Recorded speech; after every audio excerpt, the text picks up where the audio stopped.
মেয়েদের জীবন কেমন জানো? সাধারণভাবে চলাফেরা করলে বলা হয় মেয়েটা খ্যাত, বেশি সাজলে বলা হয় নিখাত কোনো ছেলের প্রেমে পড়েছে, একটু রোগা হলে বলবে বাবা মা মনে হয় কিছু খায় না, আবার মোটা হলে বলবে এই মেয়েকে কোনো ছেলেই বিয়ে করবে না। আজকালের ছেলেরা মোটা মেয়ে একদম পছন্দ করে না। শুভ সকাল বন্ধুরা, welcome back to our channel. কেমন আছো তোমরা? আশা করি ভালো আছো, আর আমিও ভালো আছি। আমার নতুন আরও একটি ভিডিওতে তোমাদের সবাইকে জানাই অনেক অনেক স্বাগত। মেয়েদের জীবনটা কেমন জানি একটা, তাই না? যেন এগোতে গেলেও সর্বনাশ, আবার পিছোতে গেলেও সর্বনাশ, পিছনে দেখলেও সর্বনাশ, ডায়ে দেখলেও সর্বনাশ, বাঁয়ে দেখলেও সর্বনাশ। কোনো কাজ করবার আগে বারবার করে পিছিয়ে এসে এটা ভাবতে হয়, আমি তো মেয়ে, যদি এই কাজটা করি তবে কি আমার জন্য ঠিক হবে? আজকের যুগে দাঁড়িয়ে ছোট ছোট মেয়ে বলো বা বড় মেয়েই বলো বা বিবাহিত মহিলাই বলো না কেন, আমরা কেউই কিন্তু সেফটি না। খবরের কাগজ বলো বা টিভি বলো, যেটাই খুলি না কেন, খুলে সবার প্রথম ধর্ষকের বলো বা রেপিস্ট বলো, সব কিছুরই নিউজ সবার আগেই দেখতে পাওয়া যায়। সকালবেলা ঘুম থেকে উঠে বাইরে থেকে ঘুরে এসেছিলাম।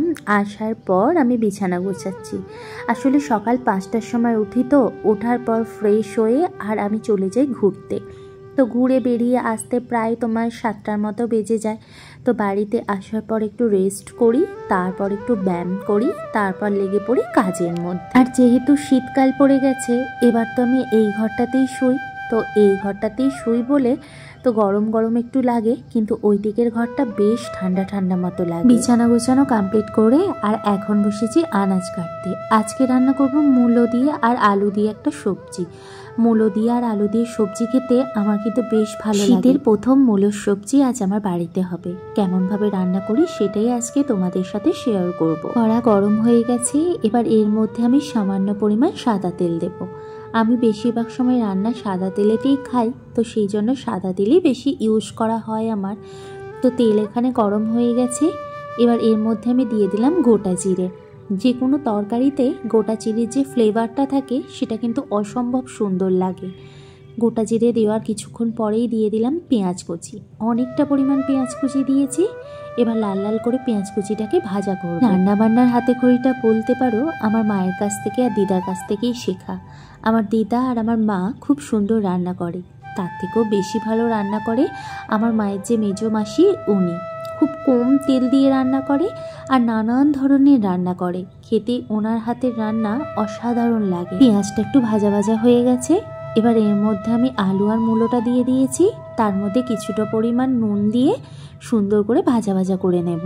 মূলো অনেকেই খেতে পছন্দ করে না এর গন্ধের জন্য, তবে এভাবে যদি একবার মূলো রান্না করে খেয়ে দেখো তাহলে বুঝতে পারবে মূলোর যে আসল গন্ধ সেটা কিন্তু একটুও থাকে না। এবার মূলোটা ভাজা ভাজা হয়ে যেতে এর মধ্যে হলুদ, লঙ্কা গুঁড়ি আর জিরে গুঁড়ি দিয়ে সামান্য পরিমাণ জল দিয়ে ঢাকা চাপা দিয়ে দিলাম। তরকারি বসানোর পর সত্যি কথা বলতে কি আমার না একটু প্রচন্ড ইচ্ছে করছিল মনটা চা চা, তো সেই জন্য একটু গ্রিন টি নিয়ে বসেছি। গ্রিন টিটা খাওয়া হয়ে যেতে এখন আমি করছি কাতলা মাছের দই কারি।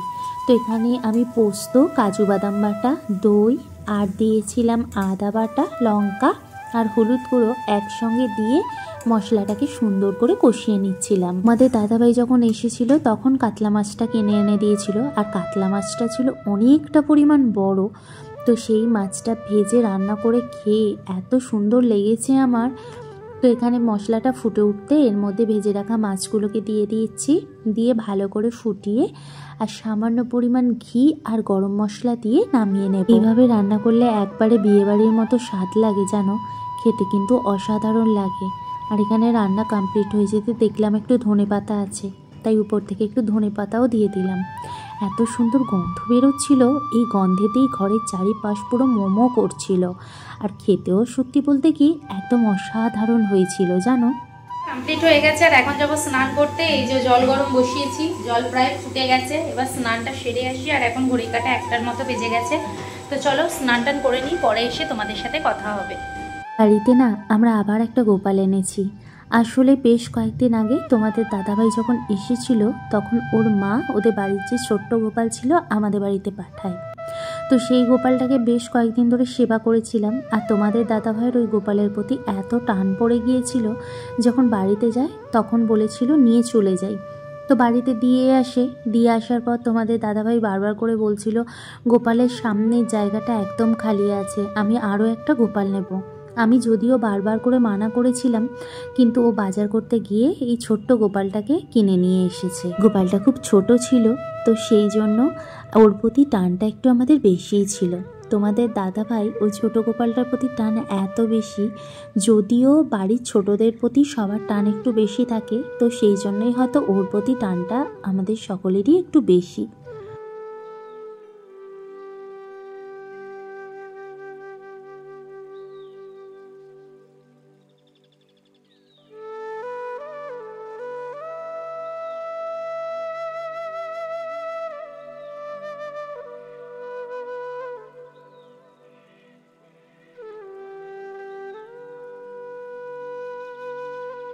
গোপালকে এই জাস্ট খেতে দিলাম, ঠাকুর পুজো করাও কমপ্লিট হয়ে গেছে, আর জাস্ট এই সবে একটু বসলাম। আর এখন ঘড়ির কাঁটায় ওই 1:24 মতো বেজে গেছে। তো একটু বসে বসে বাইরেটা দেখছি, এবার খেতে যাব। প্রচণ্ড খিদেও পাচ্ছে, সব থেকে বেশি যেটা পাচ্ছে আমার ঘুম, কারণ আমি সকালবেলা 5টার সময় ঘুম থেকে উঠি, তো যার জন্য প্রচণ্ড ঘুম ধরে যায়, আর পুরো নেশার মতো একটা আসে, যেন মনে হয় শুলেই ঘুমিয়ে যাব। তো চলো কি কি রান্না করেছি সেটা তোমাদের সাথে শেয়ার করি, আর খাবারটাও বেড়ে আনি। আজকে কিন্তু দারুণ দারুণ রান্না হয়েছে আমাদের, তো চলো দেখি। এই যে দেখো, এখানে কড়াই ভাজা হয়েছে, এই যে লঙ্কা ফোড়ন দিয়ে কড়াই ভাজা করেছি। আর হয়েছে এখানে এই যে মাছের ঝাল, পোস্ত, কাজু বাদাম বাটা, দই, দুধ সমস্ত কিছু দিয়ে। আর এখানে হয়েছে মূলোর তরকারি, আর নিচে আছে ভাত। এই যে অল্প কিছু রান্না হয়েছে, আর এখন এটাকে বাড়বো, বেড়ে আর খেতে যাব।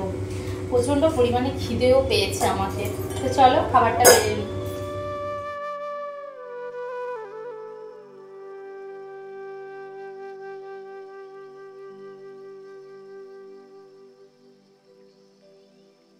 চলো খাওয়া দাওয়া করে নিই, পরে তোমাদের সাথে দেখা হবে। এই যে আমার হচ্ছে লাঞ্চ থালি, আর এখানে আছে এই যে মাছ।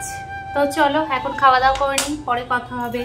সন্ধ্যা বন্ধুরা, এখন প্রায় সন্ধ্যে 6:30 মতো বেজে গেছে, আর আমি বসে পড়েছি কফি নিয়ে। আর আজকে বাইরে যাইনি ঘুরতে, কারণ আজকে শরীরটা একদম ভালো লাগছিল না, প্রচণ্ড পরিমাণে ঘুম পাচ্ছিল, তো সেই জন্য বাইরে যাওয়া হয়নি। তো আজকে সেই জন্য ঘুরিনি, তবে বাড়িতে একটু ওয়ার্কআউট করলাম, করবার পর কফি নিয়ে বসেছি। এখন কফিটা খাবো, খেয়ে দিয়ে ড্রেস চেঞ্জ করে ঠাকুরকে দেবো, ধূপ গোপালদের দেবো খেতে, অনেক কাজকর্ম আছে। আর বাসন পড়েছে দুটো, সেগুলো মাজবো, মেজে টোজে। আর রাতের যে খাবার আছে সেটাই আজকে আমি খাবো, তো আলাদা করে কিছু আর বানানোর নেই।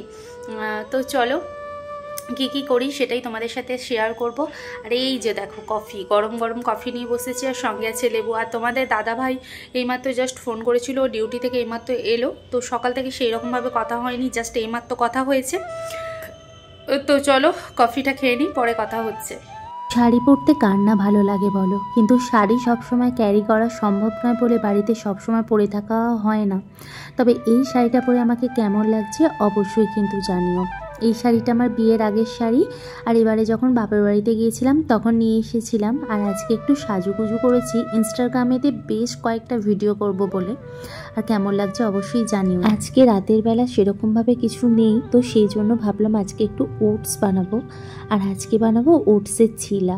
তো এখানে আমি ওটসটাকে গুলিয়ে নিয়েছিলাম, আর এখানে কড়ার মধ্যে অল্প পরিমাণে একটু তেল দিয়েছি, দেওয়ার পর এই ওটসটাকে দিয়ে এইভাবে মিলিয়ে দিচ্ছি। এইভাবে ওটসের ছিলা যদি খাও তবে কিন্তু শরীর অনেকটা কমে জানো। আর তার সঙ্গে ছিল সবজি, মূলোর তরকারি, মাছ, আর সঙ্গে ছিল দই, আর তার উপরে অল্প করে চাকরি পাউডার। এই হচ্ছে আমাদের রাতের ডিনার। তো বন্ধুরা, আজকের ব্লগটা কেমন লাগলো অবশ্যই কমেন্ট বক্সে জানিও। ভালো থেকো, সুস্থ থেকো, আবার দেখা হবে নতুন একটি ভিডিওর সাথে। ততক্ষণের জন্য বিদায়।